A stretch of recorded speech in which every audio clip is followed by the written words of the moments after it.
शेफाली वर्मा की कहानी जो है वो एक्चुअली ऐसा लगता है कि कहीं सितारों में लिखी थी, क्योंकि you can't script this right. आप टीम का हिस्सा नहीं है, आप स्टैंड बाय में भी नहीं है, तो ऐसे में आप सेमीफाइनल फाइनल खेलेंगे, फाइनल में player of the match performance देंगे, इसके चांस क्या है?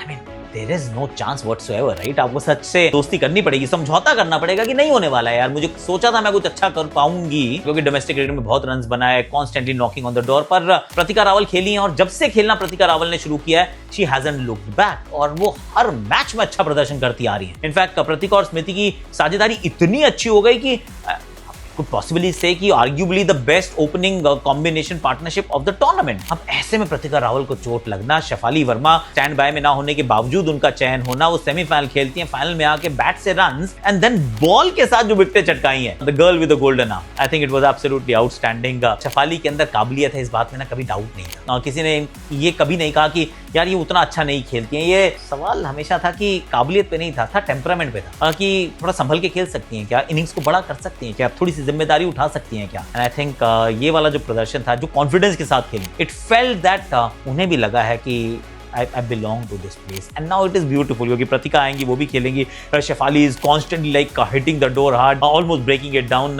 तो इंडियन क्रिकेट एक्चुअली उस दृष्टिकोण से देखता हूँ, शेफाली के दृष्टिकोण से देखता हूँ, तो दोनों के दृष्टिकोणों से actually it's in a very happy place.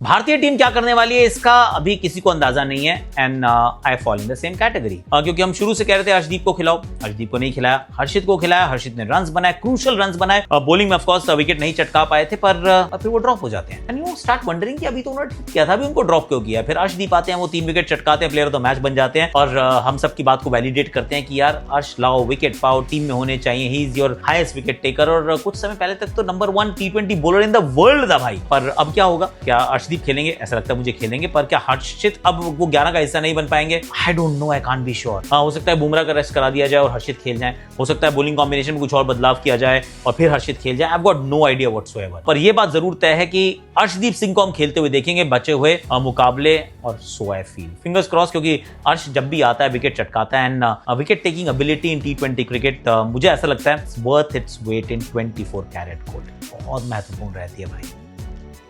यशस्वी का बाहर बैठना ऑफ कोर्स वो थोड़ा सा खटकता है। अब उस पे अगर शुभमन गिल के बहुत सारे रन्स ना बने तो फिर वो कहते हैं कि उस चिंगारी को आग में बदलने में ज्यादा देर नहीं लगती है। कुछ ऐसा सा प्रतीत हो रहा है इस समय, वो कोरस ये बनता जा रहा है कि यशस्वी के साथ अन्याय हो रहा है, उनको खेलने का मौका मिलना चाहिए। But at the same time I think Sanju भी सोच रहे होंगे, उनके फैन भी सोच रहे होंगे कि भैया इन्होंने भी तो कुछ गलत नहीं किया था, इनको भी तो आपने ओपन से हटाया, पर शुभमन ने अभी तक उतना अच्छा काम नहीं किया है। But I don't think it's gonna change here, it is not going to change, और वो चेंज नहीं होना भी चाहिए, क्योंकि भारतीय टीम क्या सोच रही है is what I am thinking. Asia cup में इसलिए खिलाया गया था, वाइस कप्तान बनाया गया था कि इनमें बहुत विश्वास है कि मल्टीनेशन टूर्नामेंट जब होगा तो फिर बहुत सारे ना मुकाबले 250 रन वाले नहीं होते। इनफैक्ट अभी ऑस्ट्रेलिया की श्रृंखला भी बता रही है कि 160-170 रन बनाने में भी जान निकल जाती है, तो अमूमन ऐसा ही होता है। थोड़ी सी बॉलर फ्रेंडली पिचेस हो, बड़े मैदान हो या फिर नॉकआउट गेम्स हो, रन ज्यादा नहीं बनते हैं। जब इतने रन बनते नहीं है तो आप संभल कर खेलते जाएं तो भी सफलता संभव है। सो आई थिंक इस दृष्टिकोण से शुभमन को रखा है। अब वाइस कैप्टन बने हैं तो इस सोच से भी रखा है कि जब दबाव पड़ेगा तो शुभमन चाहिए होंगे। So I think from that standpoint Indian team is not going to move away from Shubman Gill, and I totally understand. I think थोड़ा सा प्रीमेच्योर होगा कि अगर हम अभी बनाएं फिर हटाएं, फिर यही बात हम यशस्वी के लिए करने लगेंगे कि इनको भी हटा दो, 3 मैच खराब। So we can't actually just keep jumping from one player to the other. तो मुझे तो अभी लगता है कि Shubman Gill is here to stay, और रन भी वो बना देंगे। It's only a matter of time, it's not if वो रन बनाएंगे, इट्स अबाउट व्हेन वो रन बनाएंगे, और व्हेन जो है वो जल्दी आ जाएगी, मुझे ऐसा